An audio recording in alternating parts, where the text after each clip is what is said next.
Hello everyone, welcome to my channel.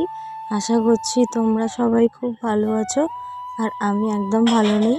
তো সবার প্রথম বলি, এইটা অনেক পুরনো ভিডিও, অনেক পুরনো মানে 3-4 দিনের বেশি হয়ে গেছে পুরনো ভিডিও, ঠিক আছে। তো আর এখন আমি হসপিটালে আছি আর আমি এখন থেকে ভয়েস রেকর্ড দিচ্ছি। মানে আমি যেদিনকার হসপিটালে রাত্রে ভর্তি হয়েছি এটা তার 2 দিন আগের ভিডিও। মানে আমি মামার বাড়ি থেকে যেদিন এসেছি তার পরের দিনকার রাত্রিবেলা আমি হসপিটালে অ্যাডমিট হয়েছি। আর আমার শরীর খুব খারাপ। ওই শরীর খারাপ বলতে প্রচুর কাশি, বুকে কফ আর 105 জ্বর। তো এমনিতে দেখতেই পাচ্ছ, চোখ মুখ দেখে আমার শরীর খুব খারাপ হয়ে যাচ্ছে। তো এমনিতেও শরীর কি খারাপ হয়েছে পুরোটাই তোমাদের সাথে শেয়ার করব। দুদিক থেকে আমার শরীরটা খুব খারাপ হয়েছে, সেটা সত্যি কথা প্রমাণ সহ তোমাদেরকে আমি পরে একটা ভিডিওতে বলবো। তো আমি ভয়েস রেকর্ড দিচ্ছি একটু আওয়াজের জন্যে।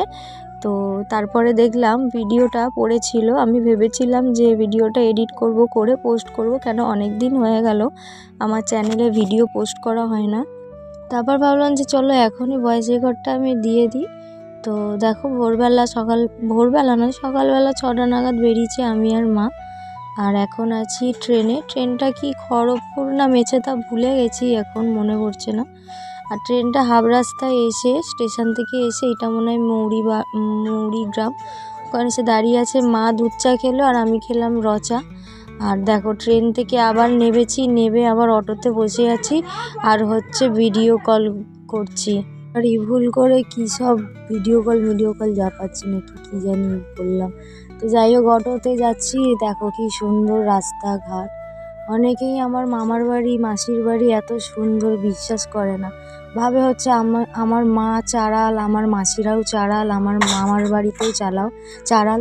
তাহলে সবাইকে একটা কথা বলে রাখি, যারা যারা এগুলি ভাবো, আমার দাদু ছিল বিডিও অফিসে কাজ করতো, আর আমার দাদু ছিল গ্রামের পঞ্চায়েত, আর আমার দাদু একটা পুরোপুরি সরকারি অফিসারের চাকুরে, ঠিক আছে।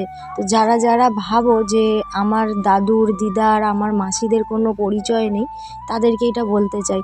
তো আমার শরীরটা সুস্থ হলে আমার মাসিদের প্রতিটা বাড়িতে, মানে আমার প্রতিটা মাসিদের বাড়ি আর মাসিদের কি কি শাকসবজি গাছপালা মাছ চাষ হয় অবশ্যই তোমাদেরকে দেখাবো। তোমাদের মানে 1-2 মানুষ যে তাদের মুখে ছুঁড়ে মারার জন্য আমি ভিডিওটা করব, ঠিক আছে। হট করে এই জায়গাটা দেখে না আমার ওই 2-1টা মানুষের কথা মনে পড়ে গেল। নিজেরা কলকাতা শহরে 4 তলার বাড়িতে 5 তলার বাড়িতে থাকে বলে মাথা কিনে নিয়েছে, ভাবে যে খুব সুন্দর বাড়ি কত না কি।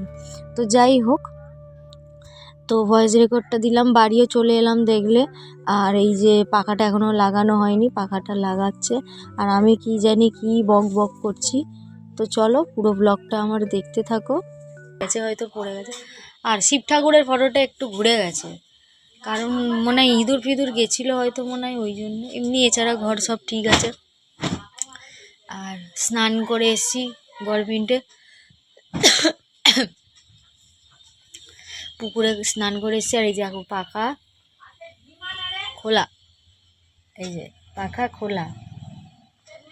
সেই প্লাস্টিক লাগিয়েছিলাম, শীতকালে লাগিয়েছিলাম, আমি বললাম থাক পাখা আর লাগাতে হবে না। এবার হঠাৎ করে আজকে এসেছি, খেয়াল নেই। হ্যাঁ চাল আছে, একটুখানি আছে। এবারে ঠিক ছিল না, হট করে আসবো, তো ওই জন্য মেসোকে বলা হয়নি, নাহলে মেসোকে বললে দিদার থেকে চাবি নিয়ে পাখাটা লাগিয়ে দিত, আর বলা হয়নি। তো চলো বাইরে যাই, গিয়ে জামাটা মিলি, বাইরের জায়গাটা দেখাই কত সুন্দর লাগছে। চলো, এই সেই কুমড়ো গাছ, ছোট ছিল বড় হয়েছে কুমড়ো। হ্যাঁ এখানে গাছ লাগিয়েছিলাম মেথি গাছ, সে কি হয়েছে কি জানি। যাই হোক, লঙ্কা গাছ আছে। চলে যাই বাইরেটা, একবার রোদ করছে একবার মেঘ করছে, যে আর বলি।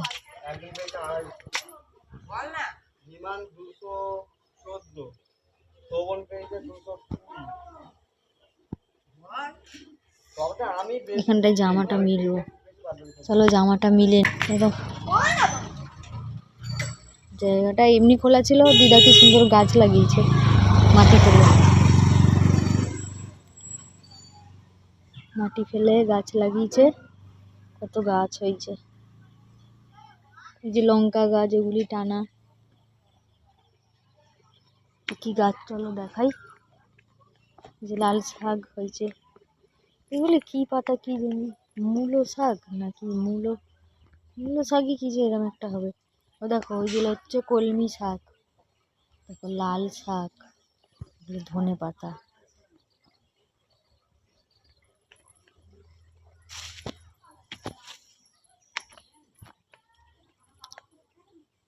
এটা মনে হয় আখ গাছ। আর যাই হোক, এই যে পুঁই শাক, টানা পুঁই শাক গাছ লাগানো হয়েছে। পুঁই শাক হয়েছে কি সুন্দর। তো মাসি আসছে, আমরা আজ সকালে এসেছি, মাসি আসবে জানি না। এই যে মাসি এসছে, এখন যাচ্ছি কাঠফুলে।